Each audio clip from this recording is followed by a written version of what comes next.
Hello and welcome to our brand new Emirates 24/7 segment, exclusively for YouTube. We'll join you each week with your weekly guide to the news that matters from across the UAE. What are the biggest headlines of the week and how will they change your life here in Dubai? Emirates 24/7 has the answers.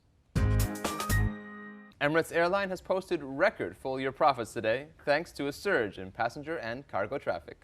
Despite some turbulent times for the airline over the past few years, including the global financial downturn, Iceland's volcanic ash disaster, and skyrocketing fuel prices, the Dubai-based carrier has come through stronger than ever. Emirates now competes alongside some of the world's biggest names like British Airways and American Airlines, and has plans to expand its fleet by buying 30 aircraft a year for the next 3 years. I went down to Emirates HQ earlier today to find out just how they've achieved these impressive financial figures. Well, I think in the first 6 months of the financial year, our figures were very strong. The markets were coming back very robustly. Okay, we had a few things like the volcanic ash issue for the first 2-3 weeks of the financial year, but beyond that, things started to come very strong, particularly in the summer of last year. And then there were some natural disasters, the price of oil went up and the rate of profit growth fell off a little bit, as you can imagine. But we have a track record of being able to deal with the geopolitical problems, the natural disasters. We can move our fleet, our assets around and go where the markets are. As others start to fall off, we're very good at doing that. So we did a lot of that during the course of the year. Had it not been for the fuel price increase in the last 4 months, we would probably have made another $300 million. So it was a very good story. An interesting year to navigate through. But as I said, we've had 26 years of operating in a fairly volatile, interesting environment. So we're very focused. We've always remained focused. We've never allowed our eye to come off the ball in any shape or form. And we've spent 26 years building our brand to be synonymous with quality, a value proposition which beats most of the competition. And so the business, and particularly the passengers that we carry, have remained very loyal to us, and we've become carrier of first choice in many of our markets. So with that investment, things have remained good for us this year. Well, fuel prices are certainly being a hot topic of conversation at the moment. I know they're currently making up around 40% of your operating costs. How do you deal with this kind of increased rise? Well, yes, if they had continued to spiral upwards, and of course if you're looking at fuel prices in excess of $150 to $200 a barrel, the aviation community would be in deep trouble. But it wouldn't just be the aviation community, it would be the global economy. And the global economy could not sustain this kind of price increase. And it had to fall off. And that's the other thing I said at the time, was that it was likely that they would start falling fairly rapidly. Last week we've seen that, and we've been able to take the surcharge off that we put on only very recently. Yes, we have to manage this. And yes, the volatility in the oil markets, I believe, will continue so long as there is volatility in the global economy, and we're going to have to continue dealing with that. So, but we learned a lot in 2008 when they went up to $150. It was a big shock, I was going to say a tsunami going through the aviation community. We've done well now. We understand it better. We understand the nature of our markets, the elasticities of those markets, and the segmentation of those markets. So we're able to move around without having to resort to shrinking the operation, laying off aircraft, laying off staff. And we've also spent a lot of time examining our costs and going after the fat, if there is any. I'm not saying there was much there to go after, but we've still managed to trim and make our operation a little bit more leaner. So we're in much better shape now to deal with the fuel prices as they go up in and around $130. As I said, once it goes beyond that, we can still manage. We will still be here, don't worry. Others may not.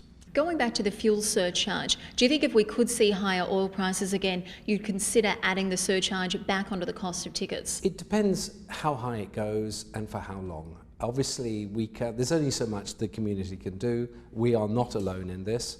And as you rightly say, in March, fuel occupied 43% of our total costs.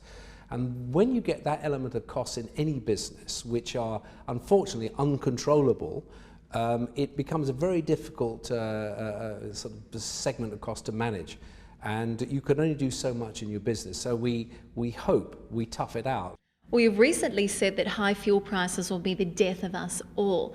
As a solution, do you think we could ever look at something like sustainable jet fuel? If you mean by that biofuels and that kind of thing, I would like to think that would be the case. Whether or not they can develop the fuels to the scale and quantities that the airline community wants, as well as all the other demands, without coming up with a situation which robs Peter to pay Paul. So you might be chucking out less NOx from an aircraft engine, but what are you doing to provide the biofuels, which could be ripping down rainforests and planting all sorts of things that provide the biofuel. So you've got to be careful that the balance is there.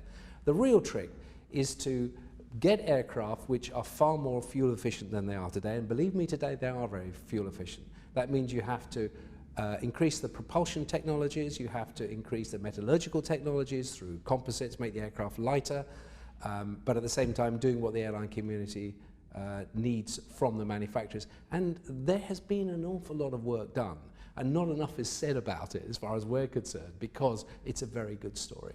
Now, continuing on with your expansion plans, I know you were moving to Al Maktoum International. That's currently been delayed a little bit. When do you think we'll see this move take place? Well, again, this is the government's decision, but clearly His Highness has announced that there is a plan to take this current airport up to 95 million passengers. This year we will close out at 52 million, but it is growing at such a rate that we're seeing 15 to 16% year on year. So the maths tells you you're going to get to that 95 million fairly quickly. What happens then, and the pace at which they build the second stage of Jebel Ali, the Maktoum Airport, will be, I would think, a hot topic over the next couple of years. Well, the international space sector is thought to be worth around $250 billion and is estimated to pass the $1 trillion mark within the next 10 years. So it's no surprise that the UAE is positioning itself as a regional leader in the fields of space technology and communications. Nearly 200 new satellites are expected to be launched up until 2017, supported in particular by the growth of emerging space programs from the MENA region, the Far East, and the Indian subcontinent. But what will this growth mean to you and me? Well, here to tell us more about how satellite programs are meeting our rising communication demands is Salem Humaid Al-Mari, the director of the space program at the Emirates Institution for Advanced Science and Technology. Welcome this evening. Thank you. Welcome, sir. So, as we just mentioned, some very exciting statistics. 200 satellites set to be launched by the year 2017, a lot of it from the MENA region. What part will the UAE play in this? Well, the UAE has been playing a part for the past 10 years, and we've launched so far 5 satellites. And in the next 10 years, we expect to launch about 5 to 6 satellites.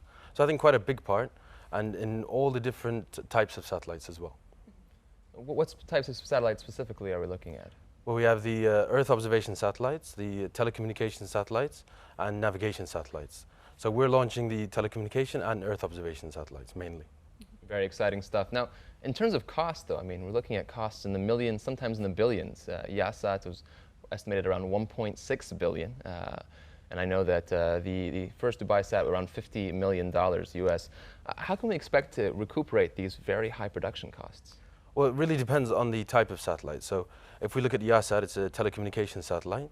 And the goal of the satellite really is a commercial goal. So they expect to make all their money back through TV, internet, wireless telecommunication. So the same way that we get services from Etisalat or Do, we could hopefully get those from Yasat in the near future. And I believe their next satellite will be internet broadband, so we could have a third provider of internet broadband. So hopefully, and these satellites last for a very long time, about 15 to 20 years, so they can make a lot of money back. In satellites such as DubaiSat-1, they're mainly research and science and technology satellites. They would have a research goal or more governmental goals, that we can, for example, it's an Earth observation satellite, so we take images of Earth and we try to use those images for different applications. So for us to recoup the costs of that satellite, that's not one of our goals. One of our goals is to try to be involved in this technology, and that the UAE has this, the ability to take its own images from space. One of the particularly interesting areas is the fact that these satellites should help us improve our emergency response and helping with disasters. How exactly will this work and help improve it? Well, I mean, currently with DubaiSat-1, we can take images of any location on Earth. So when we see disasters, I mean, we've already started to assist international countries with disasters. So we're part of the United Nations Committee for Peaceful Use of Outer Space Affairs. And for example, there was flooding in Pakistan in 2009, I believe, or 2010. And there was also the Chile mine disaster, and also the recent tsunami in Japan. So we take images of those areas using DubaiSat-1, and then we provide these images to the people on the ground, or at least to the United Nations, and they will provide those images to them. And then for when the people, when, for example, the fire services or the ambulances want to map the best locations to start recovery efforts, they can use recent images. And the more images you have, the better. So. Okay, now, along a similar train of thought, with regards to military applications and surveillance, there's been discussion that obviously satellites have a great part to play in assisting with law-keeping forces in the region and worldwide.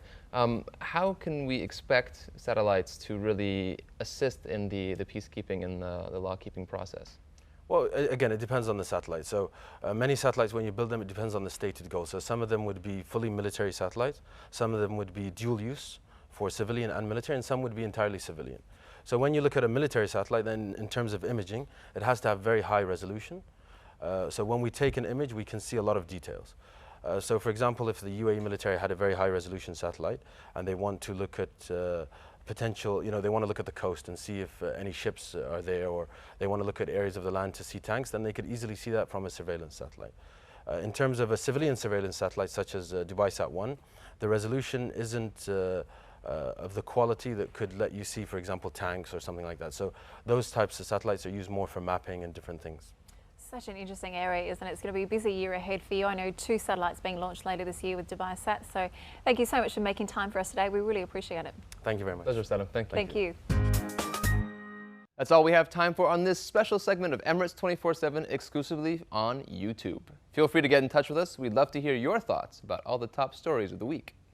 You can drop us a line at emirates24-7@dmi.ae. or send us a message via our Facebook page, Emirates 24/7 on Dubai One. And of course, you can even message us via BBM or watch previous shows online at dmi.ae/Dubai One. And finally, you can check us out right here at youtube.com/Dubai One. We'll be back next week, catching up with the region's most influential media moguls as the Arab Media Forum opens in Dubai. But for now, from the team here at Emirates 24/7, it's goodbye.